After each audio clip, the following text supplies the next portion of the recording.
Hey, it's Joe from VCAM TV Studios, and guess what? Today's episode of Radio DJ Reacts with JR, some would call all that and a bag of chips. I wouldn't have called it that, and I don't think he would either, but some might. So what we're gonna do here today is start off with one of Jeff's personal favorite shows.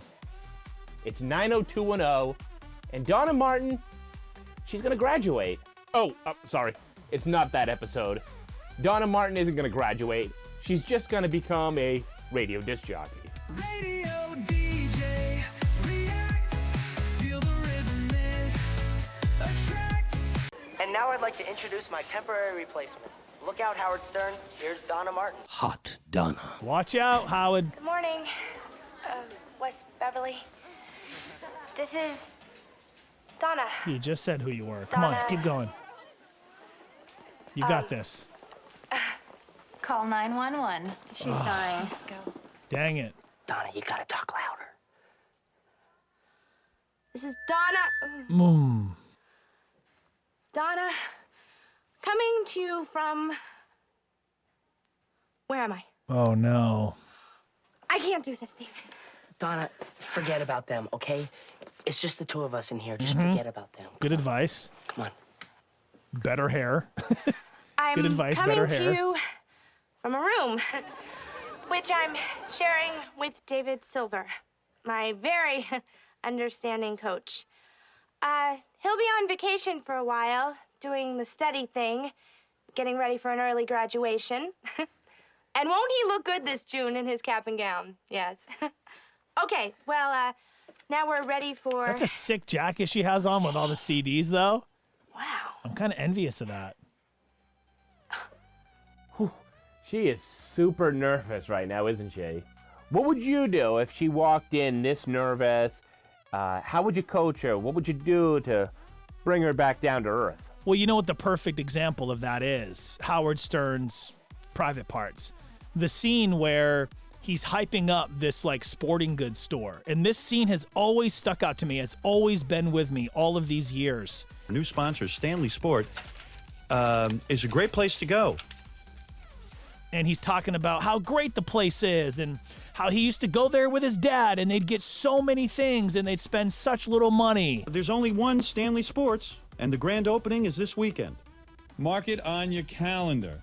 And it was at that moment where he started actually admitting that he just got caught in a lie, just got caught in a fib. And he admitted to the audience that he had messed up. And he promised them that he wasn't going to do that again. And he broke down the third wall, so to speak, and was kind of like, look, I'm a radio jock. I'm only getting paid XYZ a day. I'm trying to earn a living. I got a wife I'm trying to take care of. And it was those personal aspects and those maybe shortcomings is the word that made him more human and made him more relatable. I'm a disc jockey who makes $250 a week. And I just want to do the right thing here on the air. I don't want to get fired. So I guess I lied to you. But I'll never let that happen again. You know what I mean? And that seems to be a theme that we keep seeing over and over again throughout all these different scenarios and show clips. All right, you can't tell me you don't want to own one of these CD jackets. Nah, that was a sick jacket. Where does the makeup go? You know, you put it on in the morning, Here and it an is. hour later, it's gone. Across the country, there must be like tons of cosmetics just vanishing in high schools without a trace.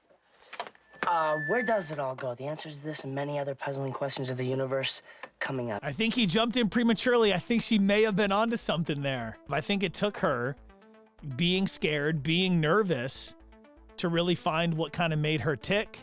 And I think she could have been onto something there. Our next clip, and try not to get too excited. I know this is one of your shows, as it is mine. But it's Saved by the Bell, and I just want to get your opinion on the Big Bopper. Mr. Belding when he was younger. Oh, heck yeah.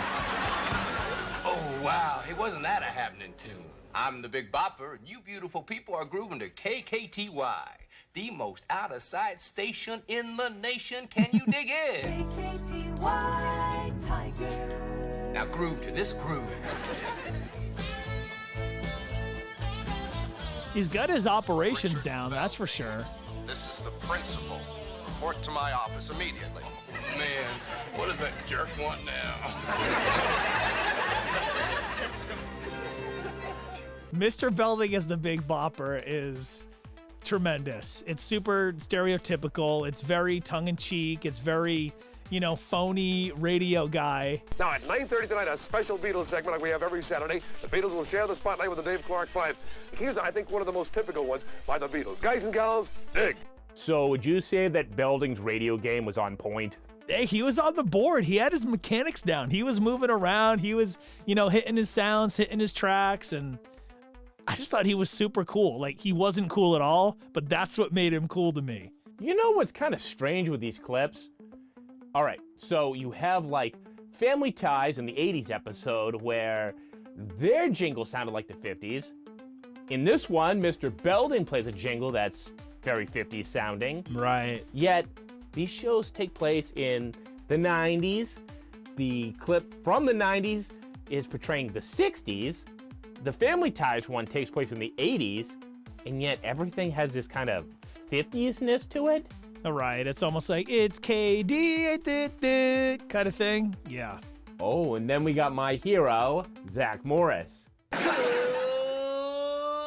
morning, Bayside. Hey, and all you kids cutting school in the Palisades and at the beach. This is Wolfman Zach. Hey, it's Bayside's freshest, hottest, hippest news station, KKTY FM, Tiger Radio. So, how did Zach Morris do on the air? Gosh, I don't know. Zach was kind of middle of the road. I think just using the name Zach Morris on the air is super cool. I didn't necessarily think he needed to be Wolfman Zach. Maybe for like a fun Halloween episode, like a Halloween broadcast. But yeah, he was kind of middle of the road. And you think he would have done a lot better being like the captain of charisma that I remember him to be. Now that they've found KKTY Bayside, the whole crew decided to become radio jocks. Bad food hits Bayside. Students hit bathrooms. This is Jessie Spano for KKTY News. I caught up with Mr. Belding running out of the cafeteria today, and he assured me that green meat would no longer be served. Oh, gosh. Hi, this is You gotta have your news, you gotta have your traffic. You want to know? That's none of your business. Flash, Debbie DeMarco's new curves came with Debbie's new sweater. You know, I kind of think that if Lisa Turtle was going around spreading this kind of gossip, she'd be written up. Hello, this is Kelly Desire. It's evening, the candles are lit, Kelly and you're with the Desire. one you love. All that's missing is that special, romantic song. Kelly's painting the picture. She's been the best so far. That song did not match with the vibe she was going for. Breathed outside the old Victorian house. There was a scream. Evelyn's heart pounded. As she slowly opened the bedroom door. She's doing great. And recognized the face of... Well, that's all the time we have today. Tune in tomorrow for another exciting installment of Screech's Mystery Theater. And now, Talk about a with live cliffhanger. sports fans, because on deck it's Tiger Radio's sportiest reporter, AC Slater. All right, JR, I don't think you're ready for the amount of fire that AC Slater is about to bring to the mic. Okay, first things first. Let's check out the old scoreboard. Huh? I mean, hey. It's funny how this guy's give me a really break. become a It's host and a not broadcaster. that old, Here he is, right? let's Saved by the Bell. Anyway, in local high school action, it was Bayside 5, Valley 4. I guess that means we won, right, math majors? Oh, come on. Yeah, this is classic Saved by the Bell. Poor AC Slater. He thinks he's good, but nah, man, he does not have it as a presenter.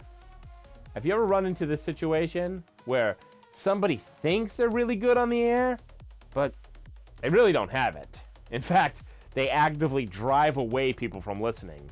You know, I don't know that I've ever come across somebody that thought they were much more natural on the mic than they really were.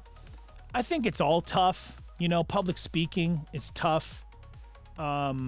It's actually, I'm more comfortable being on a stage in front of hundreds of people than I am just being on a mic talking to you right here, right now. But if I were to coach AC, I would try to tell him to lead with his headline.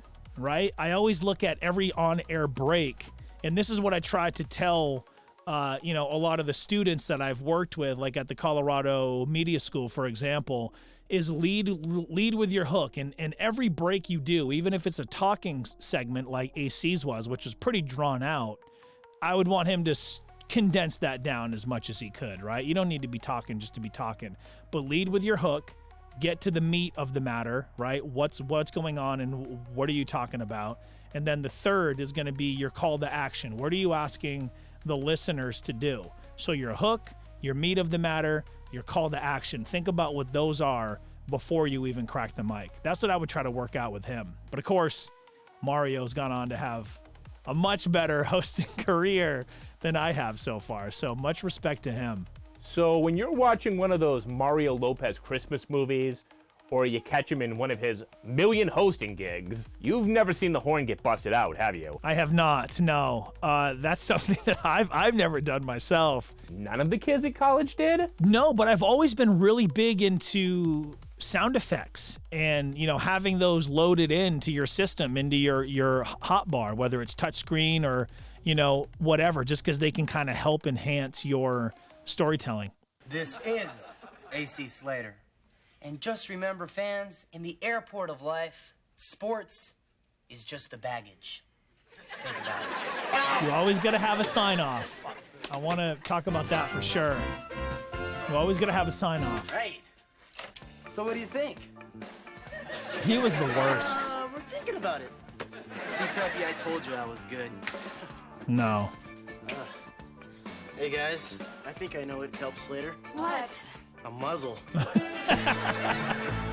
Yeah, and AC Slater definitely the worst out of the bunch, that's for sure. I thought Kelly did well.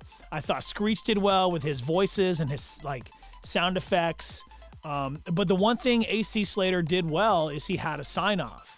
My sign-off my whole career has been, remember, it's cool to be you.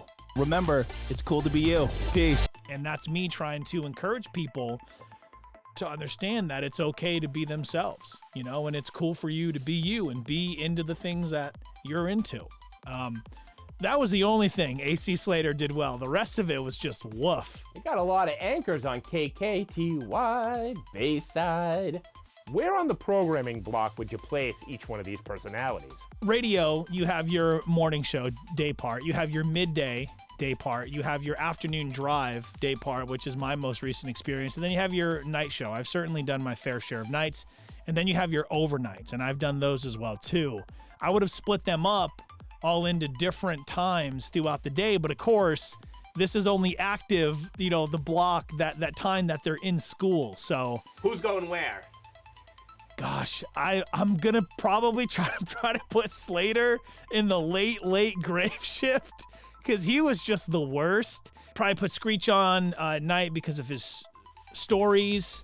I'd probably put Kelly for your afternoon show.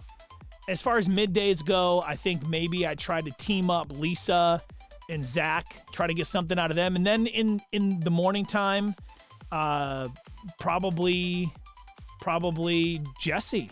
Our next clip comes from Married with Children. Now remember, we're going to be giving away free limo service to this Friday's spring formal to the student with the most pathetic reason for wanting it.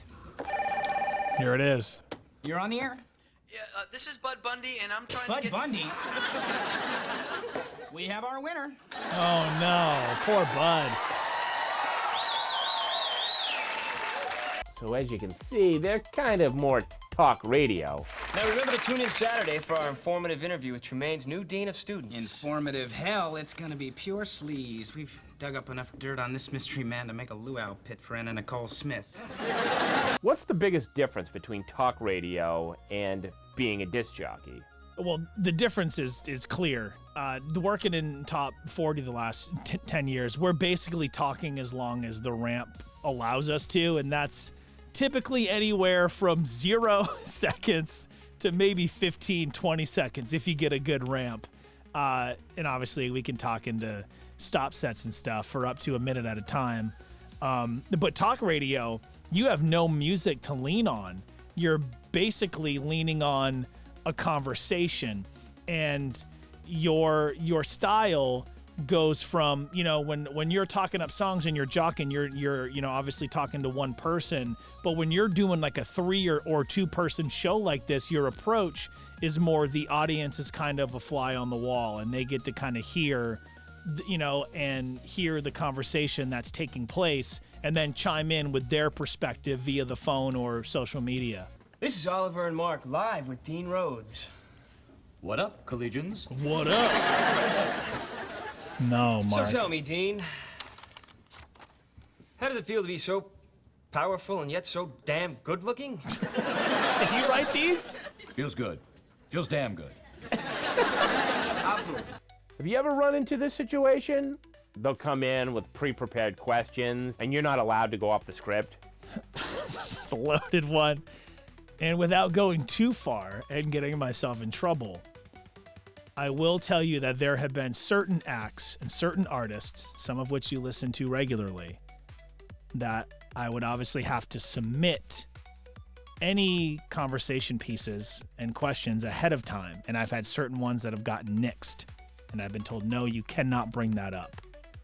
So your job as a professional is to keep things very light, keep things very surfacey. People aren't necessarily there for a deep dive when you're talking to their favorite artist. Every artist, every band has a certain agenda, certain things they're trying to push, prod, and get over. And it's up to you as the host to interweave all of those things while carrying the conversation. I'm 21 years old and I've only had sex 4 times. Okay, come on, man. You told me you've been involved with hundreds of women. But they weren't real. Oh, gosh. Really important to me. Like you are.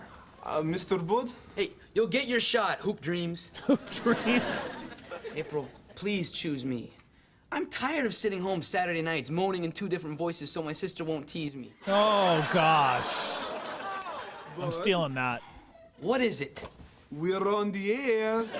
Oh, no. For Bud not to know that he was on the air, I thought that was great because he was being his authentic self. It was very funny, obviously, at his expense. And he wasn't meaning for it to be, but it was good radio. That made for good, that was a good something to listen to. I think this is one of the first times I'm seeing signage. So, can you explain to people at home who've never been in one of these booths, what's the proper etiquette? What does the on-air sign mean? How do you handle that? And how does somebody know when to come in and when not to come in? As far as studio and booth etiquette and the on-air light, one of the rules we have whenever you're in the studio, regardless of if your mic is on or not, you never use the F word. Because God forbid you forget to turn off your microphone and you let out a big F word over the air, the FCC comes crawling after you, you're in a lot of trouble. And the jock is going to get fined, the station is going to get fined, and the station could lose its actual license if something like that were to get reported and captured. But as far as etiquette, without getting into it too much, I've always been a believer in you leave the studio the way you found it. Next. Yeah, my name's Jill, and I think you should choose Bud. Heck yeah, let's go Bud. I'm rooting for him. Thank you. You're on Hot Talk. Yeah, hi, my name is Kelly Bundy, and I think you should choose Nikolai. Oh, Kelly! Come on! Your own brother. What would you say the benefit is of having a good co-host? Carrying a conversation by yourself is only going to go so far. Even if you introduce multiple callers as multiple different, quote unquote co-hosts for your show, it's still just you in there, kind of coming up with this all on your own. It's only one perspective, but when you can have 2, 3, maybe even 4 chairs in there, just the conversation with the different perspectives on things is what is really going to resonate with audiences. This is Mark Campbell. This is Oliver Cole. And this is April Adams. Tune in tomorrow when we'll make surprise phone calls to wives of professors who sleep with students. What? All right, We now have this names, is getting juicy we have here. numbers, we have arrived. You get 2 bros in there, and they're just broing out, and it's just 2 guys' perspectives but then you can throw this woman into the mix with hers, and it's going to be able to relate with women, and men are going to, it's just that old thing. The men are going to want to be with her, and the women are going to want to be her. Our next clip is from a show called News Radio. And I don't know if you know this guy, but his name's Joe Rogan. And he's going to step in to host his very first show. Look, Joe, I'm sorry. I can't let you do this. It's okay, man. I don't care. All right, great. But you got to get somebody in here because we're back in the air in 15 seconds. Right. Dude, Bill just went to the let break Bill do room. it. You got to get somebody. I can cover it, man. It's no big deal. Okay, Seriously. sure you know what you're doing? Yeah, All I just got one question. What does this mean? You're listening to Winx. What's that? That's WNYX, Joe. I'm kidding. Relax, dude. No problem. Petey's all nervous. WNYX News Time, 10:21.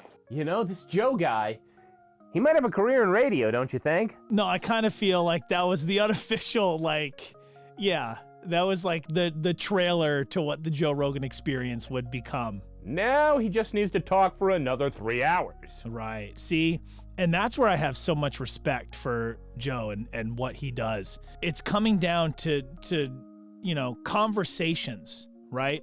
And Joe, his show obviously is the listener is the fly on the wall approach, where they get to kind of, you know, hear this conversation that, you know, sometimes maybe they shouldn't be hearing, right? It can be a little risque and controversial, especially with a show, which is kind of the whole element behind it. Joe's just great. He's world class at what he does.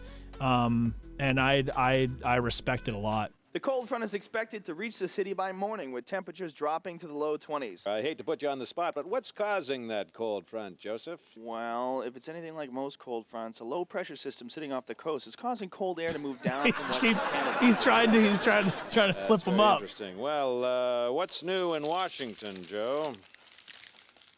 Ooh, he can't read now. News report here, but if memory serves correct, the story was on Capitol Hill today. Senator Patrick Moynihan's plans for a federally funded Penn Station died in committee today. The bill would have moved the train station across the street to the historic post office building. WNYX News Time, 12:21. Have you ever tried to do the news? And I don't mean Huey Lewis. Well, I've never done news before, but it seems like it. I don't know. I've never experienced it, so it's hard for me to say. But I imagine it was very much like what Joe just did in this clip. It was kind of just read the news, deliver the news, rather than, you know, the personality's actual take, what their actual thoughts are. It's more, this is the news. You're telling the listener kind of to make up in their mind what they think. But if the, you know, news talk person is good, they'll have their own stance and their own views on this opinion, because that's how conversations start. Thanks, Joe. By the way, what's so historic Joe. about the post office building? Built in 1908, the post office building was designed by Echo Kim, Mead, and White. He can't trip him up. Interchangeable machine-made steel girders. Thanks, Joe. I guess those 2 weeks in New York City tour guide school paid off after all. Hey, Bill. Yeah. In the national news, the Congress is deadlocked once again on the issue of farm subsidies. Look how he's just leaving middle of it. I'm done with my part. See ya. Tremendous. Now I understand why Joe Rogan went on to be the biggest podcaster in the world. Make sure to like, follow, and subscribe, all three, if you're feeling up to it. Again, my name is JR. Thank you so much for watching. And remember, it's cool to be you. Peace.